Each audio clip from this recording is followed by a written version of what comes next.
The silence broke. I remember hearing the crack of rounds going overhead. I just slapped another belt in again and just cocked it again, and I just resumed firing. Fuck!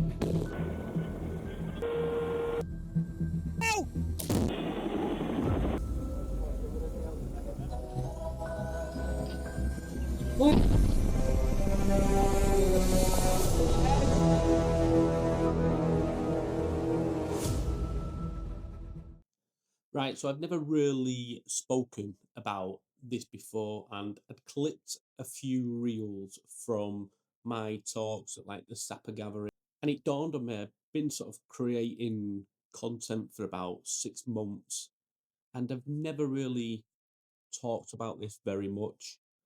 And with me sort of releasing the book, I thought that without me talking about this, it doesn't really give a true representation of my experience. I sort of realised that I'd been avoiding this topic and I haven't really spoken about it a whole lot. And I think that's because maybe I thought people's perceptions of me might change. But I can't sit here and I can't just cherry pick the things I want to talk about and ignore the other bits I don't really want to talk about. Because if I'm telling the truth, I've got to sort of tell all of it. Now, some people will completely understand this, a lot of people won't. And I suppose that is why really I'm doing the video. It's more for those people who won't understand it. And this incident is something I still sort of think about daily because I've got a whole list of questions that have never been answered and they never will get answered either. But I didn't want to leave this out because to me that would feel dishonest. Because I can't just tell you the parts that I'm proud of. Now, this is not me bragging or glorifying anything, but if I left this out, then it's not a true reflection on my service or my experiences. Now, before we get into the deep dive, there is some sort of pre context that we need to go through to help you understand me at that time and point in my life. This was my second tour of Afghanistan. My first tour of Afghanistan, I was only 18 years old. I didn't really understand or have a clue what I was sort of doing there. But at this point, when I was 20, I had a little bit more of an idea and an understanding of the world and the military as a whole. During this tour, I turned 21. I had my 21st at Fob Shawkat. When I deployed on this tour, maybe I thought I understood Afghanistan, I understood the army, but that turned out not to be true. Because my first tour, Herrick 7, it wasn't as intense as this second tour for me personally. So I was genuinely excited to go on tour. So much so that I put my name forward to actually go on tour and volunteered. Because us as soldiers, we all want to challenge ourselves and we want to do it in the hardest environments possible. Take on the biggest challenge you can because ultimately it was bragging rights between the peers. On a personal level, you want to test yourself and understand what you are capable of as a human, find out where your limits are. Because although I deployed earlier on in Afghanistan, I still felt like I had something to prove. But as soldiers, we train constantly for war. That is our job, that is what we do. So to be a soldier and never go to war, it's sort of like being a professional footballer and never getting on the pitch. Amongst the lads is this competitive edge. Suppose we thought at the time that going on to tour, getting into contacts and firefights and finding IEDs, probably seen as like validation of our service almost. We wanted to be able to go back and say to people that I've done it, I've proven myself in these harsh environments. Because look, mainly as men, we need challenges through our lives. That's what sort of keeps us moving forward. We went on the tour. I was blessed to have unbelievable management within our team. The team commander and the two IC were both probably some of the best soldiers and leaders that I work with. And I'm not just saying this because we're now sort of still friends. I'm friends with a lot of people who maybe wasn't great soldiers. So why do I think there was great leaders? They built me up into this machine. I was going to say then that maybe machine's the wrong word, but maybe it's not. They allowed me to make mistakes at the right times, so I'd learn from them. And they didn't put me in positions to make mistakes when it really mattered, where it would have potentially knocked my confidence. Off the back of that, my confidence and ability grown massively. More so than that, they had so much faith in me and my ability to do the job. That alone gave me a massive sort of confidence boost. Right, so the incident then that I'm going to talk about, this is during a operation alongside the Brigade Reconnaissance Force. And on this op, we got dropped into a compound at the night time by American sea stallions. We took over this compound, and within a few hours of being there, we got contacted for the first time. And the contacts was just happening a couple times a day. After each contact, they was getting more frequent and it was becoming more intense. We had a sentry point on the rooftop, and this has been sort of hastily made with a couple sandbags. And we had this metal box, and that was like a makeshift table which had GPMG on top. And each day we'd get assigned sort of 30-minute sentries. Now, at this sentry point up there, 300 metres in front, there was a compound. The compound had a set of double wooden gates to the left-hand side. And running all the way up to the compound was like a tree line from our compound all the way up to there. There was nothing in between except from a farmer's field. A couple of the other searchers had been up on the rooftop. Some had been involved in contacts and got a couple rounds down. Some of us hadn't. And I think this was maybe the third day of the operation. We was there for a total of 11 days. And it was my turn to go up and go on to stag. And the stag was pretty boring for maybe the first 25 minutes. I was just looking out at this open field, a compound in front, sat up there on my own, on a GPMG, keeping an eye out, waiting for something to happen. And it was right at the end of my shift, and maybe I had 5 minutes left, and I was itching to get off stag. It was quiet, could maybe hear birds chirping. It's sort of getting to that time where the sun was probably going to be starting to set. Nothing felt unusual. I was relaxed, just waiting for my shift to be over. And then the silence broke. And then straight after that, another burst of rounds. And after that burst of rounds, I remember just lowering myself down into the position so I wasn't as exposed. I was trying to locate where the shots were coming from. Clearly it was coming from the compound in front, but exactly where, I didn't know at this point. But as soon as any rounds were heard, people would rush up onto the compound roof to get involved. And I still hadn't identified the actual firing point. And then someone shouted out the target indication. And I was on the GPMG, so I started suppressing this sort of murder hole area.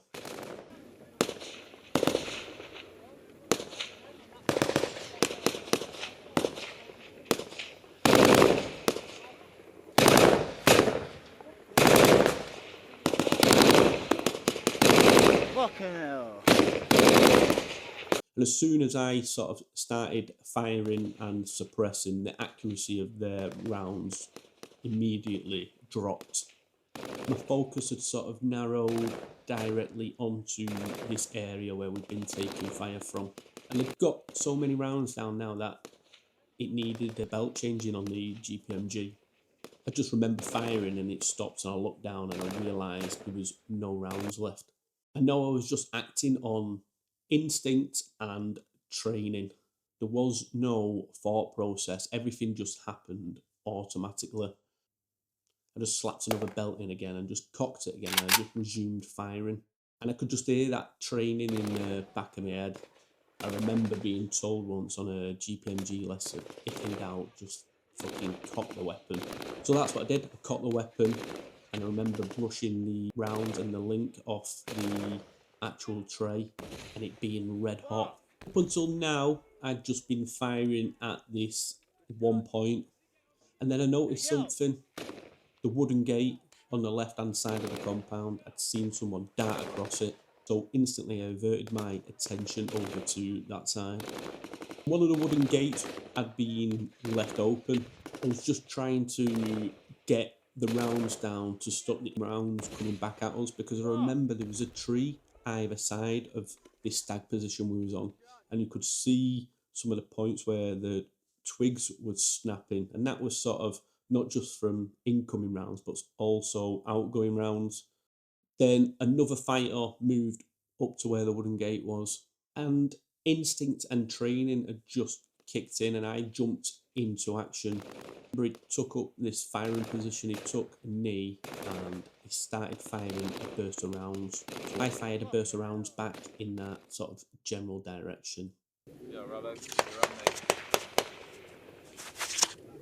And I remember immediately he just hit the floor, and I remember seeing a cloud of dust. And then the contact just seemed to sort of immediately stop. It just went quiet. Probably it was silent. Probably only for maybe a second, but it felt like a lifetime. Between the gate and where the wall goes up. Building behind, left hand corner. Yeah. You can see it with the naked eye. What? What can you see in that building? No, another mother also. And then there's one to the left there. You see the dark shade? You see? Yeah. Nah, they're fucking posts. Posts, the roof posts coming out. Emotionally, I didn't process absolutely anything straight after it at this time. Adrenaline was high, and I was just looking out for the next threat, just staying focused and waiting for something else to happen. I remember when I hit him, the sniper lad who was with us, he reacted sort of instantly and he shouted something out. So now, even though the contact had stopped, I was still expecting something to happen, something more to go on. But that never came. Still there, scanning, waiting for something to happen. And your body's still in this survival mode, your adrenaline's still high. I remember the next lad he'd come up because it was his turn to take the sentry point. We all wanted to get involved in sort of these contacts and stuff. He crawled up next to me and he asked me to swap with him. And I told him, no, he'll have to wait. And that was for a few reasons. One, I wanted to be up there and involved in it. Two, changing sort of positions mid something happening is probably not the best thing to do. And he come up because he wanted to get involved and hoping something might happen while he was on stag.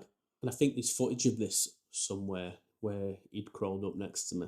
But then when it became apparent that nothing further was going to happen, I eventually, reluctantly, gave the position up to him. Now he only had about 15 minutes left of his actual shift. I was coming down off the sentry position, sort of waiting for me at the bottom, and they'd already heard the news, what had happened and what had gone on up on the roof.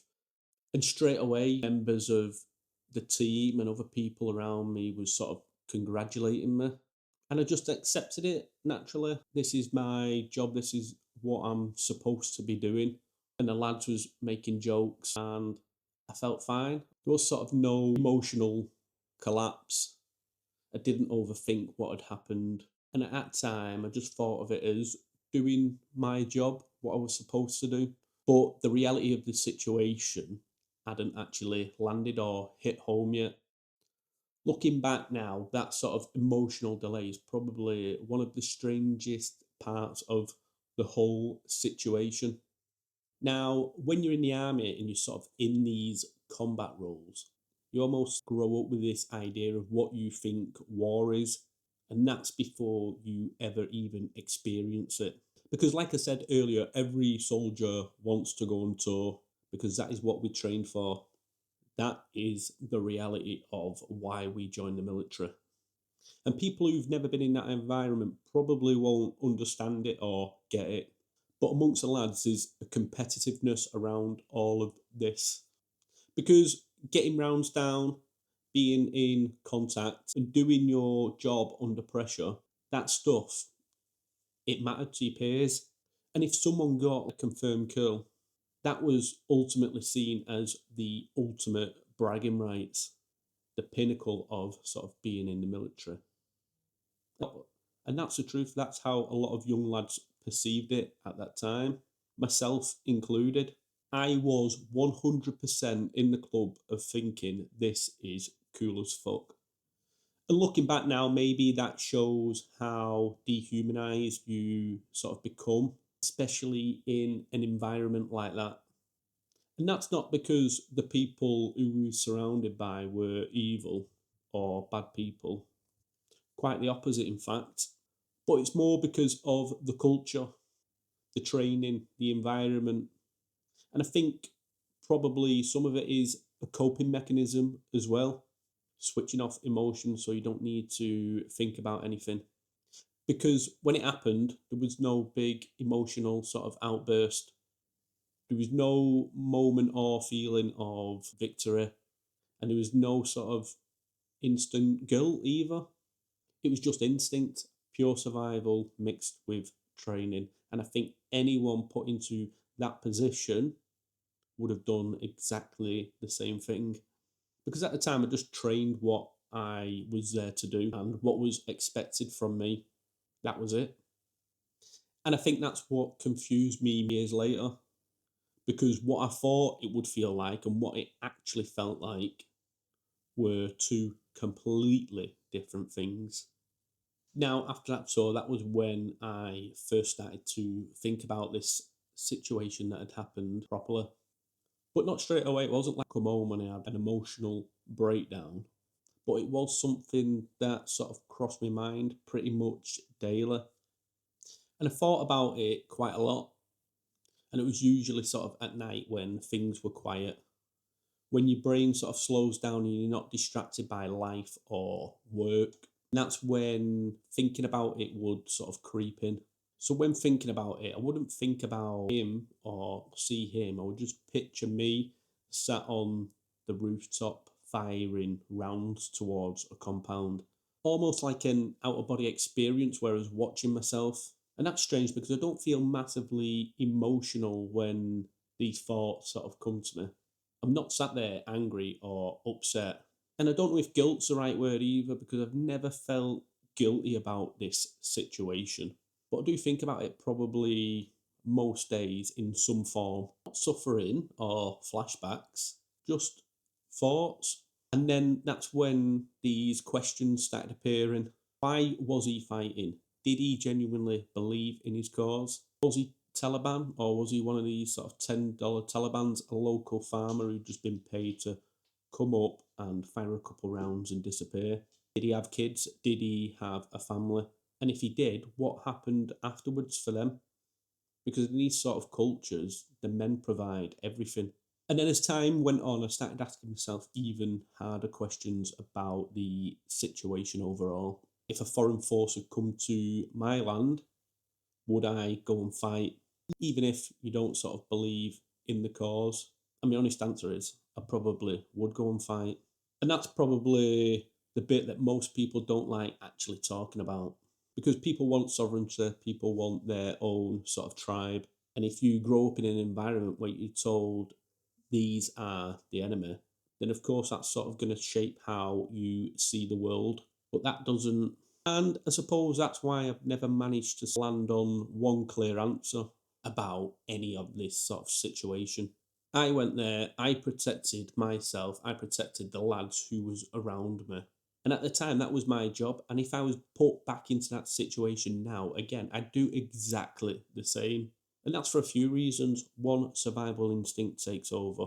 Two, the people around me at that time meant more to me than most people would be able to imagine. But that doesn't make this whole matter simple straight away either, because I'd go back and do it again. Maybe that's just the reality of war. Because you can hold these two completely conflicting thoughts at the same time, and both of them can be true. I think this is the part that people struggle with sometimes, because everyone wants things to fit into nice, neat little boxes of bad guys, right, wrong, black and white. But the reality is, when you've been there and involved in something like this, none of it feels simple. I think also the other thing that changes as you get older is how you view the war itself. Because at 2021, I wasn't sat there addressing, because at 2021, I wasn't sat there analysing geopolitics or questioning all of the political issues that led us to this situation in the first place. That's not really how most soldiers think.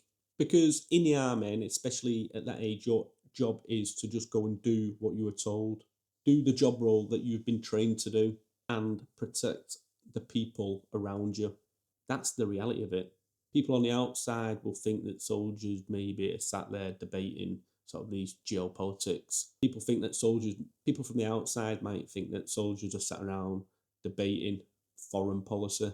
People on the outside sometimes may think soldiers are sat around debating foreign policy and whether wars are sort of morally right before going out on a patrol. But you haven't got time to even think about that. You're focused on a few things, and that becomes your immediate team, the task that is on hand, getting everyone home, and survival. That's it, because once you're part of a tribe, you want to protect that tribe. Because at the end of the day, those people who were around me, they was my mates, people who I trusted with my life, and they was trusting me with theirs also. So when the rounds start coming in, none of the politics matter. In that exact moment, your brain is thinking solely about survival. Now, obviously, as I got older, I now understand the world a lot better, and I look at war differently to what I did back then. And I understand that wars are probably not for the reasons that us, the public, are probably told they are for. Because with age and time comes perspective and understanding. The truth is, with this whole situation, I still do not know how I feel about it now. I don't glorify it, I don't brag about it, but I don't sit here hating myself for it either. At the end of the day, I was put in a position and I did what I was supposed to do. So now I've even asked myself all these questions. That is enough for me, even though I did not get the answers of the questions I'd been asking myself for many years. Who was he? What did he actually believe in? What happened afterwards for the people around him? Would I have done the same thing in his position? And part of getting older is understanding that life isn't always neat. Who was the bad guy, me or him?